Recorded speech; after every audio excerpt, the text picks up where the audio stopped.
In this video, we are going to study about the increasing and decreasing behavior of the graph. So, you all know whenever a graph is given to us, we always study the graph from left to right. We never study the graph from right to left. We always study the graph from left to right. So, let us have a look at this graph. I have just made a graph, so you can see that the graph is increasing. So, the graph is increasing from point x1 to point x2.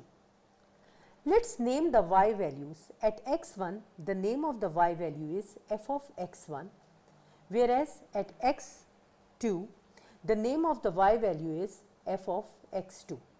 So, what is happening here, that in increasing graph, the x1 value is less than x2 value.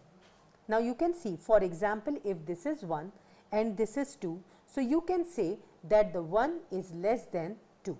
So, similarly, we can say that the x1 value is less than x2 value. But what is happening here, that in increasing behavior of the graph, f of x1 is also less than f of x2. So, let us suppose here the value is 1 and let us suppose the value is 2. So, you can say that the 1 is less than 2. So, in increasing behavior of the graph, if x1 is less than x2, then f of x1 is also less than f of x2. Let us check what is happening in the decreasing. So, if we noticed here and we study the graph from left to right, the graph is decreasing. Let us suppose the first point is termed as x1, whereas the other point is called x2. Now, name it. Name it as at x1 the y value is termed as f of x1, whereas at x2 the y value is termed as f of x2. Observe what happening here. The x1 as usual is less than x of 2. Means if this is the 1 value and this is 2, so 1 is less than 2. If this is the 1 and this point is 2, so what is happening? In decreasing, f of x2 is less than f of x1.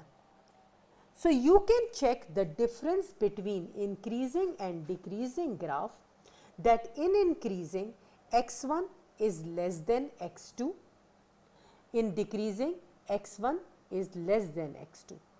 So, these are the similarities in both the graphs, whereas in increasing f of x1 is less than f of x2, whereas in decreasing f of x2 is less than f of x1.